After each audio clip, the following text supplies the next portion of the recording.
The Diary of a Home Care Worker by Rita with Julian Hutchings.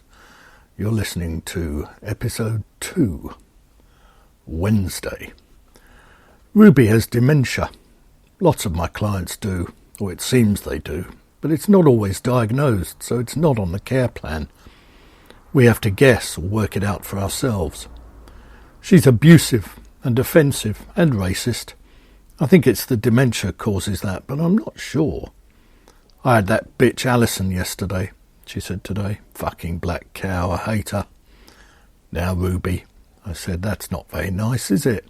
Alison is a very good carer. She's been coming to you for years. You know that. Cunt, said Ruby. She's a cunt. Ruby, I said, you shouldn't use that word. It's not nice. And Alison's a nice woman, very helpful. What word? Who are you talking about? And who's Alison? Never mind, I said. I'll put the kettle on. Lots of clients with dementia live happily and independently in their own homes with support from us carers. However, if they start to become a clear danger to themselves or others, then they might have to move into sheltered accommodation or a care or nursing home, depending on their other needs. I used to see Anthony regularly for a period of months and watched as he got steadily more confused and less able to cope. I was reporting back to the agency on a daily basis, telling them about my concerns and worries for his welfare. His family were heavily involved. He had a daughter who came every day, did his shopping, spent hours talking to him and holding his hand, watching, crying as he gradually slipped away from her, like someone trapped in quicksand, until he no longer recognised her, told her to stop coming as he didn't know who she was and couldn't understand why she was in his house. He used to leave the house at odd hours and for no reason, and be found eventually, hours later, walking the streets in his pyjamas and shouting up at the darkened houses. Finally, one night, the middle of winter, bitterly cold snow flurries, slush and ice on the streets and pavements, he left the house at about 2 a.m., wearing his slippers and a dressing gown, leaving the front door open. The neighbours heard him, fighting with their car, believing the wing mirrors were devils out to get him, shouting and trying to pull them off, until he slipped and fell under the car, his nose and cheek broken, his hands bloodied, scratched and bruised, and they called his daughter, who was asleep 20 miles away, and she came eventually and put him back to bed and stayed with him. He moved into a care home the following week. He had a bit of money in the bank and owned his own home, and now his daughter will have to sell his home to pay his care fees. And if he lives a long time, the money might run out, and she won't get any inheritance. But that's how it goes, I suppose. It's so sad sometimes, so sad. I always liked him. Friday. I earned £301.20 gross last week, before tax and deductions. This was made up of 10 one-hour visits at £10.20 an hour, 4 one-hour visits at £9.60 an hour, 18 half-hour visits at £5.10 a half hour, 8 half-hour visits at £4.80 per half hour, 12 by 15-minute visits at £2.55 each. Does that seem a lot to you? It doesn't seem a lot to me. It's about average. Sometimes I earn more, sometimes less. I didn't get paid for the time I spent travelling between the visits, but you already knew that, diary. The deductions include my pension contribution, which is 3% of my pay. It was 1%, and then it went up to 3%, and next year it's going up to 4%. A lot of the care workers I know have opted out of paying their pension contribution because they can't afford it. I can understand why, but you have to make provision for your future, don't you?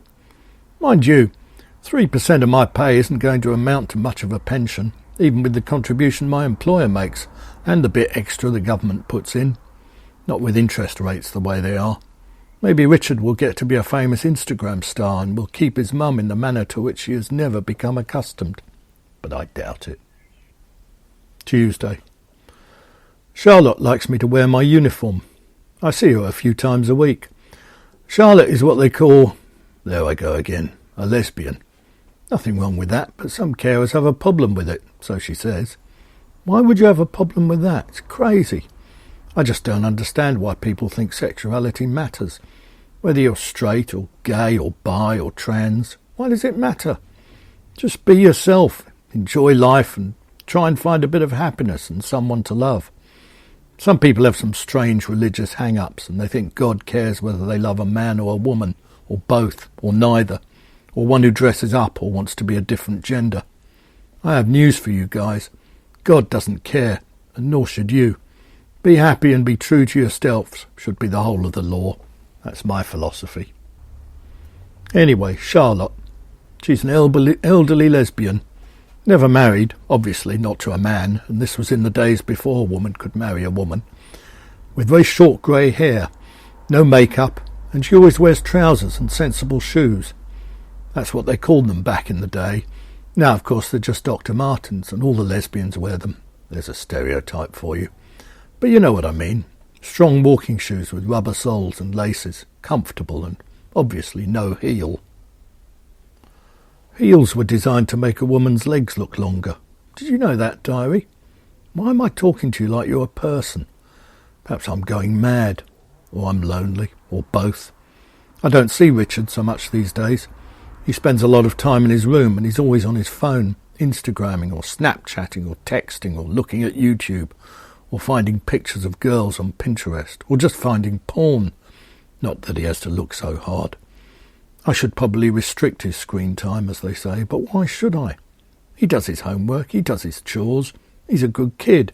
He doesn't have a dad, not a decent one anyway, and hardly a role model, him running off with a nail bar technician, so let him have his fun. But I still have to look after him, so I don't go out much, and I'm tired from working all the time, and most of my mates have husbands or kids of their own to look after, and I don't get many dates except the odd Tinder, and most of them are odd. Married men who say they're not, or blokes who are estate agents but say there's something in the city and I fall for it, even though I know it's bollocks. And most of them are just looking for a MILF. That was never my ambition, I'll be honest. I didn't have high hopes, but I had hopes. Not rich. I never thought I'd be rich, and never really wanted to be, although it would be nice. But I aspired to be more than just being wanted for being a MILF. Although maybe it's better than being a mother they don't want to fuck. I'll have to think about that one. Anyway, back to Charlotte.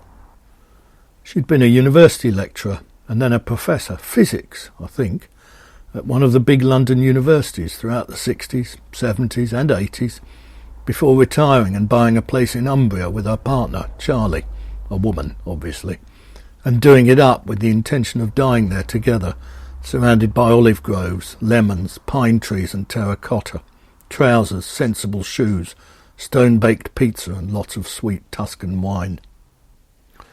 But Charlie had a fall and broke a hip, and then broke the other one, and had trouble walking, and the place they bought was up a gravel track, and they were stuck, and the winters were cold and chilled their bones despite the wood fire and the pizza and the sweet Tuscan wine. And then Charlie died, and Charlotte couldn't stand to be there in Umbria, alone, without her, and so she buried Charlie amongst the olive groves and the pine trees, and came home to cold, rainy England and bought a little flat, which she filled with all the stuff they bought together in the markets in Assisi and Perugia. And so there she sits by the window, in her comfy armchair, in her trousers and her oxblood red Dr. Martens, and asks me to wear a uniform for her.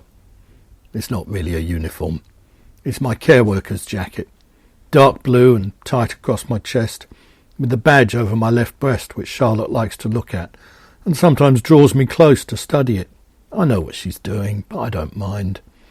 I'm not Charlie, and she knows I'm not Charlie, and she knows Charlie's not coming home, but it pleases her, and isn't that what care should be?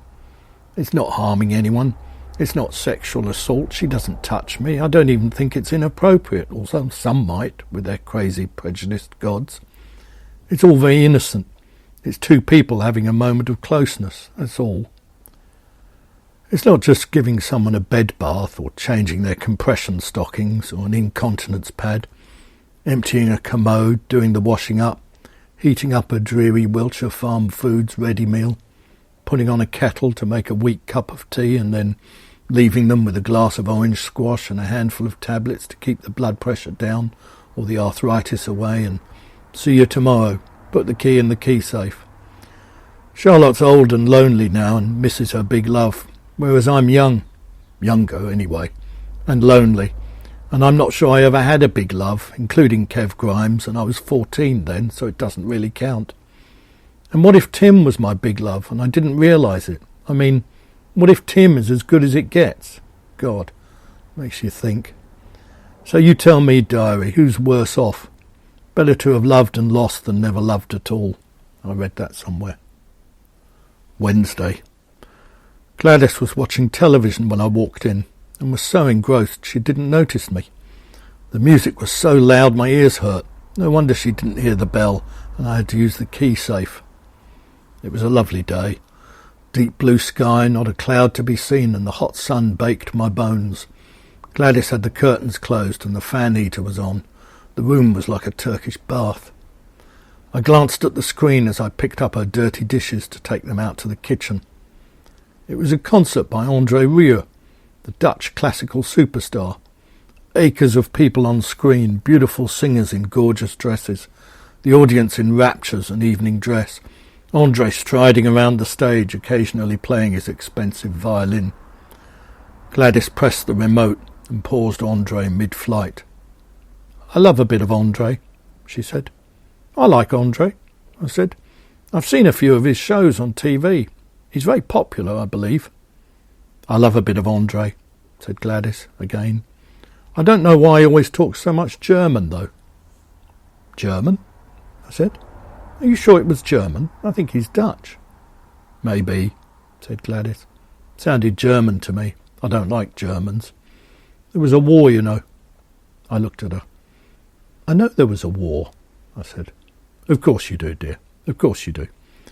She picked up the newspaper from her table.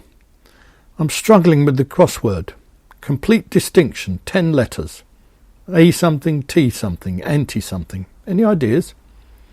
I said. "Antithesis?" "Brilliant, dear. Thank you." She switched the television on again, and Andre boomed out. "I wish he wouldn't talk in German. Tea would be nice, dear," she said. "No sugar." Tuesday. Norman was not happy. He opened the door in a foul mood. "Bloody carers," he said. "Oh, it's you, Rita. Sorry." "What's the matter, Norman?" I said. "Well, first of all, that new one. Claudette, is it? She came this morning. Comes in, doesn't say hello or good morning or anything, and then without so much as a by your leave, she looks around and says, 'Where's the plug socket?' 'Why do you need a plug socket?' I asked. 'I mean, it's not as if she needs the electric for anything, far as I know.' 'I'll need to charge my phone,' she says. 'I mean, come off it. She's not having my electric.' And so I say, 'Sorry, love.' I know I shouldn't have said love, but I was peed off. 'But you can't use my electric.' And then she gets all sniffy and snippy and has a gob on her all through the visit and flounces off when she's finished and doesn't say goodbye or nothing." "I'm sorry, Norman," I said. "That's not on. We know we're not allowed to do that. It's in our handbook. I'll have a word with the agency." "No, don't do that," said Norman. "I don't want to get anyone into trouble." Wednesday. I saw Eleanor and her husband Bob today. Both of them 87, been married for 68 years, lovely couple, frail, both partially sighted and both hard of hearing. Hearing impaired. Both in early stages of dementia. They're like two peas in a pod, perfectly matched, declining equally and at the same time like they were clones. Kids emigrated and live in Australia and New Zealand. Come over in alternate years. Granddaughter expecting in the summer. Great-grandkids on the way. They write regular letters. Who writes letters these days? But they're getting harder to read and to write back. So I help them sometimes. "Hello, dear," said Eleanor. She always calls me dear. "I must tell you about what happened yesterday." "What's that, Mrs. B?" I said. She likes me to call her Mrs. B. "We had a new carer, Lilybell. Maybe you know her." No, I don't think so." "Very sweet girl. Early 20s, I would think. Just started. Lived a sheltered life, I suspect. Bit foreign." I loved that. Bit foreign. Can you be a bit foreign? Why do you say that, Mrs. B? "Well, she made us some sandwiches. Smoked salmon. Used the packet from the fridge. You know, you bought us some once." "I remember," I said. Well, I didn't, actually. Only, you know how in the packet the salmon slices are separated by a little bit of plastic? She didn't take that out. Can you believe it? So Bob took a bite of sandwich, and I thought, that doesn't look right. And he said, it doesn't taste right. And we looked and we thought, this doesn't look right, but, you know, our eyesight is not what it was, so it was hard. But we opened the sandwich, and there was the smoked salmon, and there was the plastic. But we didn't like to complain, dear. But if you see Lilybell, you will tell her, won't you, dear? We wouldn't like it to happen to other people. Some carers. I remember hearing about another carer who was asked to make a ham sandwich, and she smothered it in tomato ketchup. And when the client asked why she put ketchup on it, she said, that's how I like it. And another one put a tin of soup in a saucepan of hot water on the stove, and then took the tin out and burnt her fingers and said it was the client's fault. And another one made a tuna salad sandwich with half a raw onion in it. And the number of times you hear about a microwave being broken because the carer put some metal in, you wouldn't believe, diary. Thursday. I have this one client, and I have to be careful now. I don't want to give too much away. I know it's my diary, but even so, there are rules about confidentiality, which I do take seriously. Like I take all the rules seriously, because I'm a good girl, and I don't want to give too much away, even to you, diary. I won't say how old he is, except that he's pretty old, like they all are, or what his name is, or where he lives, or anything like that. What I will say is that he used to be a big TV star, probably before your time, certainly before my time. I'd never heard of him, but my mum has, and your mum probably has, and most of my clients probably have. So we're talking big star. He was in one of those detective series, and he played the detective. As I say, I didn't know who he was when I first went to see him, but he had loads of photos in his flat, photos of himself, hundreds of them, and they were on all the walls and on practically every surface, in nice silver frames, him on his own, posing, him with other stars, some of whom I recognised, and some of them I didn't know from Adam, and lots of photos of parties, big groups, and he'd be there, sometimes in the middle, usually in the middle, and sometimes on the edge, with his arm around a girl. "Did you like me?" he said, when I first went to see him. "Sorry?" I said, because I didn't know what he meant. "When I was in that show, you know, the one." "No, sorry," I said. "Which show? Were you famous?" "Was I famous?" he said. "Was I famous?" "Oh, yes, I was famous. Have you not heard of me?" He told me the name of the show. It didn't mean anything to me. "I'm sorry," I said again, "but I haven't."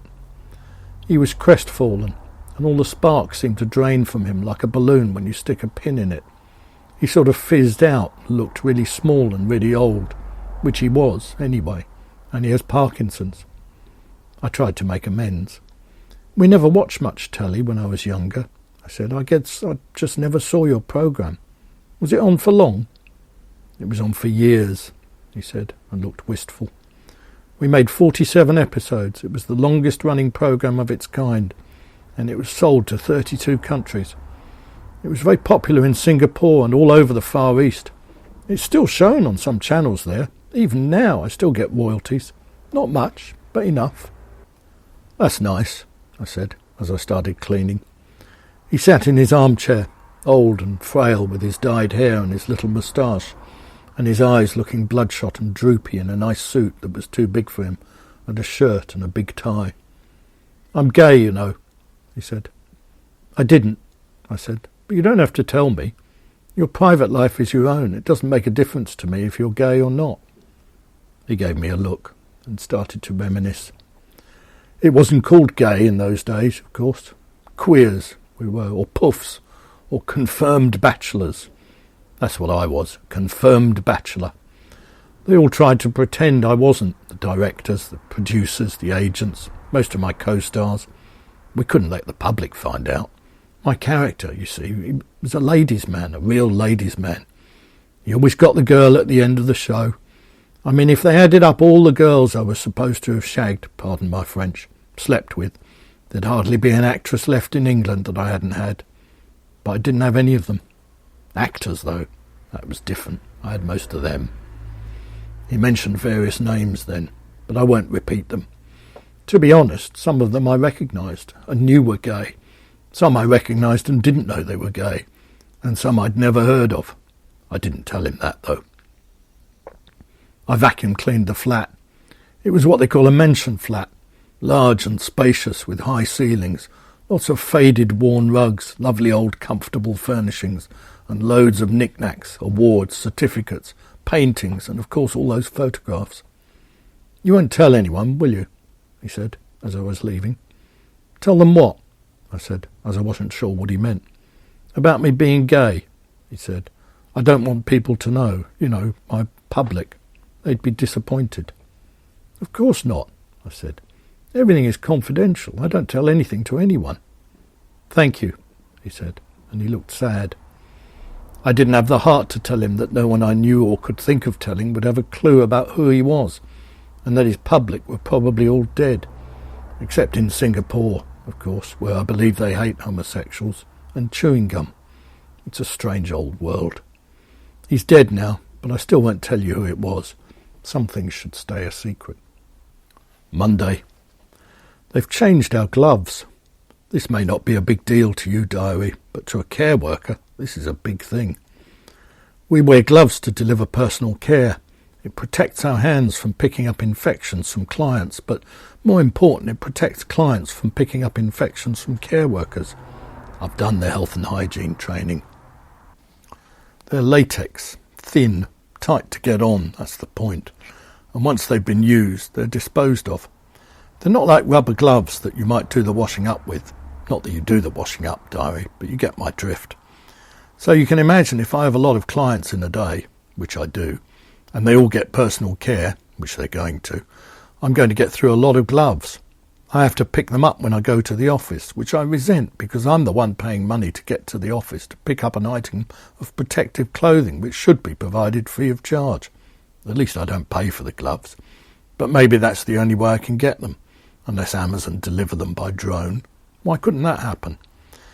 So lots of carers, lots of clients, lots of personal care equals lots of gloves needed. And they cost money, I get that, I'm not stupid. Up to now we've had latex gloves, nice, strong, work well, no problems. Well now, no warning to anyone, didn't bother to tell us. The agency has changed suppliers and now we have vinyl gloves, which are cheaper of course. And so of course they're cheap things, thin, slip around on your fingers, get all clammy and they're useless. You catch a nail on one, it rips. Hold something too tight, it rips. In the middle of personal care, wiping someone's bum, it rips. And your hands get covered in shit. Is that hygienic? Is that fair? We get told all the time about treating clients with respect. Yes, sir. No, sir. 3 bags full, sir. Yes, Lady Gaga. Good morning, Mrs. Smith. Would you like some tea, Mr. Jones? And I get all that. It's important and only how it should be. But how about treating us with respect? How about showing care workers a bit of dignity? It's money. That's what it is. Money, money, money, as they sing in Mamma Mia, my third favourite film, diary, as you well know. Thursday. I got to Sybil's house just after 11, and she opened the door in a foul mood and a dressing gown. "Morning, Mrs. F," I said.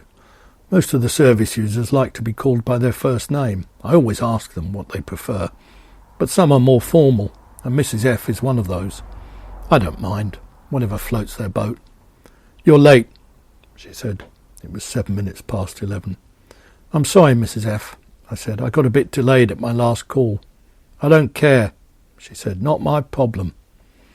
I logged in, using her phone, which she doesn't like, and checked the care plan and her notes, as I always do, to see what the last care worker did and to check if there were any problems. She followed me around the flat as if she suspected me of doing something I shouldn't. "That damn woman who came yesterday broke my vacuum cleaner," she said. "I shall be claiming from the agency." "I'm sorry," I said. "What happened?" "How should I know?" she said. "Do I look like a vacuum cleaner repairer to you?" Really, some people. "Would you like me to have a look?" I said. "Sometimes they get blocked or they overheat and the motor cuts out or something else happens, but it's fixable." "Are you a vacuum cleaner repairer then?" she asked me, with a distinctly sarcastic edge to her voice. "Well, I've been doing this job for a long time, And I've used a lot of vacuum cleaners in my time, so you pick things up. Anyway, it's worth a look if you want." She softened a bit. "Thanks," she said. "It's in the cupboard." I got the Henry out of the cupboard. Everyone should have a Henry. Best vacuum cleaner ever made. Maybe I should take a photo of me using one and put it on Instagram, and they'll pay me thousands like I was Kim Kardashian. Not that she uses a vacuum cleaner, I imagine. It was just as I thought. It wasn't broken at all. A stocking had got caught in the bottom of the tool and got wound around the spindly thing and blocked it. I managed to unravel it after a while and switched on the Henry, and it worked fine. "I've done it, Mrs. F," I said. "It's sorted." "My stocking," she said. "I've been looking everywhere for that. Thank you," she said. "Now you can do the vacuum cleaning. Make sure you get under the cupboards, and there are some spider webs in the kitchen." "Don't mention it," I said. "I was there for 50 minutes, but I'll only get paid for 30. I suppose I could ask the agency if I can get paid for the extra, but I won't bother. They'll only say no." Vacuum cleaner repairers. Do they get paid more than care workers, I wonder? Monday. I had a new recruit with me today, doing shadowing, a young man, 21, called Simon. Probably came out of that recruitment drive. There aren't that many male carers and very few young ones, which is a shame, as there are plenty of male clients, and although usually they prefer a female, for fairly obvious reasons, some of them prefer a male carer, and not just because they're gay. And let's face it, many of the female clients would like a fit, young, good-looking bloke to give them personal care. I know I would. Very few young people want to be carers, and who can blame them? I doubt it's that high on the list of career options they tell them about in school. You don't see adverts for it like that one for the Royal Navy. "I was born in Streatham, but I was made in home care." I can't see it, can you? The pay is rubbish, the work is hard, the conditions are terrible, everyone looks down on you, nobody trusts you. It doesn't save the environment. What's not to like, as they say? But Simon seems keen, and he's tall, good-looking. I could fancy him myself, diary, if I was looking for a toy boy, which I'm not. He's going to spend a few days with me, watching, listening, learning the ropes from the master, or mistress. Another job I do for no extra pay, so he can take my work. I started years ago, and I didn't get paid when I was doing any of my training, but I thought that had changed. "Did you get paid for your training?" I asked him. "No," he said. "I asked them about it, and they said I was doing the training for my benefit, and when I got my certificate, I could go somewhere else, and they'd lose money, and that's why there was no pay. I think it's a bit unfair, really." "And what about on this shadowing? Are you getting paid for that?" "No," he said. "I get nothing." "What about your DBS?" I said. "Did they pay for that?" "They didn't pay for mine. A DBS is a criminal records check, diary." "No," he said. "I had to pay for that." "So," I said, like a union rep, "you pay for your own DBS, you don't get paid while you're training, you don't get paid for your shadowing. What about uniform?" "I get 2 blue jackets," said Simon. "Any others I have to pay for." "And there's no guarantee of work?" I don't know why I asked. I know there isn't. That's what a 0 hours contract is. "No, but they said they have loads of work, so I'll be kept busy." Small mercies, diary, small mercies. Is it any wonder that people don't want to do care work? They're being treated like they're volunteers, but they're not. They're workers providing a valuable service and should be treated as such. It makes me so mad. And I suppose I shouldn't mention it, diary, but I will. How come he gets the same pay as me, him 21 with no experience, when I've been doing it 12 years and know everything there is to know? Not blowing my own trumpet. Is that fair? I don't begrudge him the money, except just a bit. But it does make you wonder where the progression is, where the career ladder is, where the recognition is for all I've done and can do. Tuesday. Gertrude J's son thinks that the carers are stealing from her, and so he's installed some hidden cameras. Gertrude is 94 and very frail, eyesight not too good and hearing going too.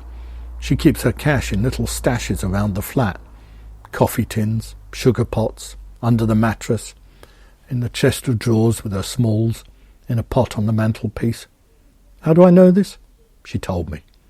It's not you, pet, she said. We don't suspect you. It's them other buggers. Sure of it. None of our carers would steal from you, Gertrude. I'm sure, I said, although truth be told, I'm not certain. It does happen. I feel a bit uneasy about working in front of cameras, though. It's like being in the Big Brother house. Not that I've got anything to hide. I haven't. But it's that thought that you're not trusted and someone is watching you. And what if it's some perv waiting to watch me bend over or something like that? Not nice. And it makes me self-conscious. If I look around for it, her son will guess that I know it's there, and that will look suspicious. Will Gertrude tell him that she told me about it? I doubt it. I sneakily look around. There's an open handbag on her dressing table. Is it in there? There's a pot plant on the television, which I'm sure wasn't there before. Is it behind that? There's a wicker basket full of fruit on one of the kitchen worktops. Is it in there? I shall be on my best behaviour, of course. But aren't I always? Yes. Tuesday. We had a letter from the agency. They're pulling out of one of their contracts. It's not one that I work on, but still makes you worried a bit. They say they can't make a profit out of it. Costs are rising. Compliance with Care Quality Commission regulations is becoming more expensive. It's a fixed-price contract with no reviews, and the council has refused to give them an increase to pay for increased pension costs and other things like travel time, which we ought to be getting anyway. If they continue to operate, it will be at a loss, and the company will eventually go bankrupt. Seems like lots of agencies are pulling out of contracts with social services. The letter says there's a crisis in the industry. They can say that again. Richard and I were having our tea, and I read the letter out loud to him. "Mum," he said, "why did they tender for a contract they couldn't make any money out of?" He's been doing economics at school, and all of a sudden he's that Evan Davis. "Good question," I said, which is what I always say when he asks me a question I can't answer. Monday. All the care workers got a letter today from the agency about data protection. One of the care workers, it wasn't me, honest, had all her paper rotas in her bag and left it on the bus. So names, addresses, key safe codes, care plan requirements, ethnic origin, everything for all her calls next week are sitting on a bus somewhere, or else someone's found it and even now is busy robbing. We need to be careful, but it illustrates how risky this job is. There's so many things you can get fired for. Also, I don't see why we can't have more of that new technology I keep hearing about. I read about an agency that provides all their staff with mobile phones, and they have an app on the phone which allows them to log in and out of visits using that. Why doesn't our company have that? I asked Julia. Money, said Julia. We can't afford it. So why does your boss have a new Land Rover then? Massive Chelsea tractor with tinted windows. Seems they can afford that. I don't know, said Julia. Wednesday. District nurses. Don't get me started. It's amazing what a title like that confers. They think they're God's gift, and they treat us care workers like we're dirt. I mean, if a service user makes an allegation of theft, suspicion automatically falls on the care worker. Never mind they have visits from district nurses as well. And our visits are timed to the minute. If we're due somewhere at 9 and we get there at 9:10, someone's like, "Where have you been? Why are you late?" Does my head in. But the district nurse says, "We'll be round sometime in the morning or the afternoon." And no one bats an eye. What's all that about? And they swan around in their cars with their petrol paid for at 45p or 60p a mile or whatever it is, and we get diddly. And frankly, half the stuff they do we could do with a bit of training, and the other half we could do without any training. And their uniforms are nicer. Like I said, don't get me started. Friday. Morton is a substance abuser. It sounds strange when you say it like that, but I'm not supposed to call him an alcoholic, or worse still, a drunk, although he is, all three. He's not an unpleasant substance abuser. Far from it.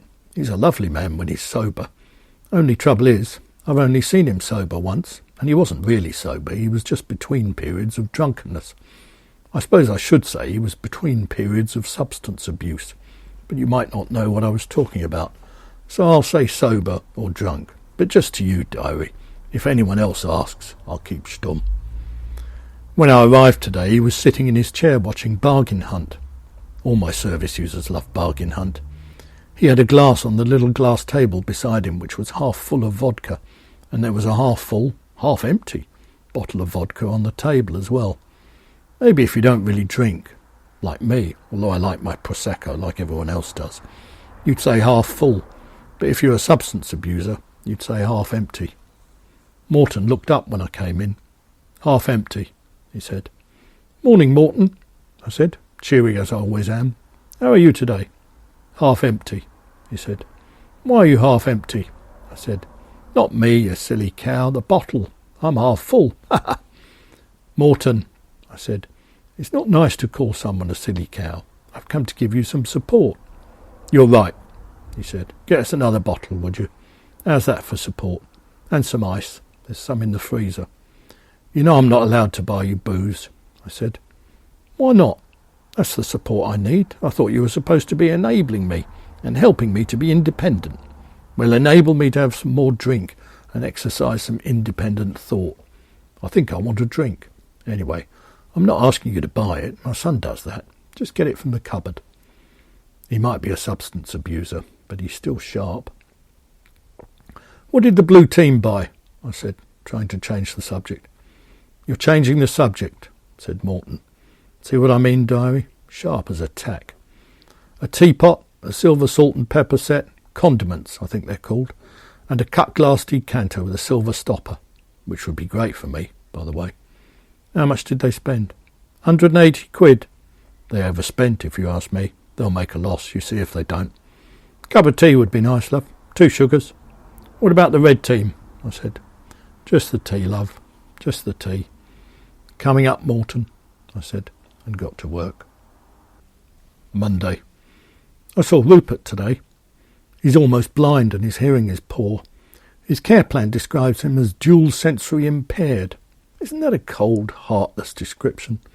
I know we're not supposed to say blind or deaf, but there's something about sensory impairment that makes them sound like scientific specimens, as opposed to the people they are. I'm sure it's social workers or interns in government departments who come up with all these new words and phrases. They never ask Rupert or Agatha or Charlotte or Raymond or Colin or even Lady Gaga or me or Justin or even anyone in my agency about what people or things should be called, and you'd think we'd have a good idea. After all, we're the ones on the front line.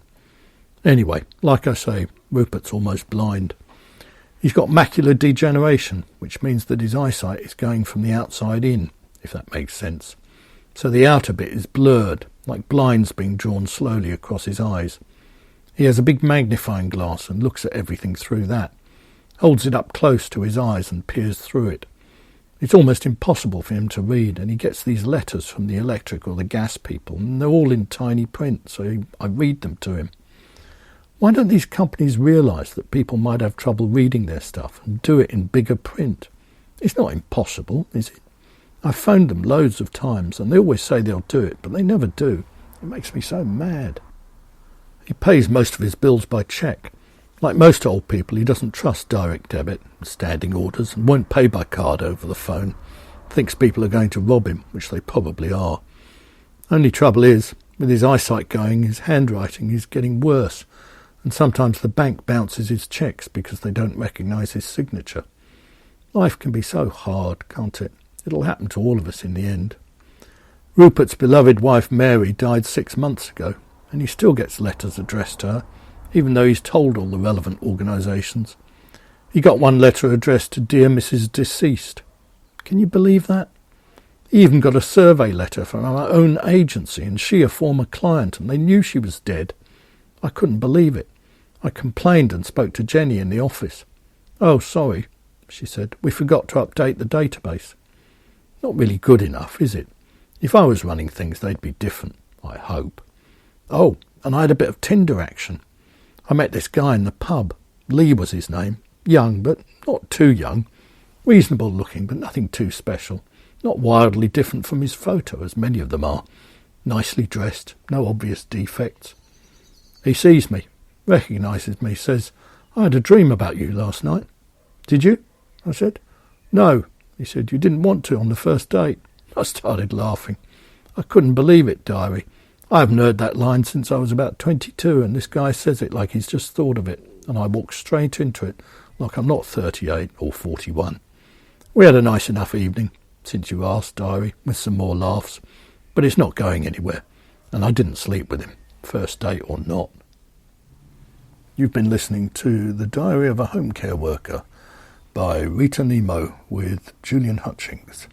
And tune in and make sure you catch the next episode. Thanks for listening.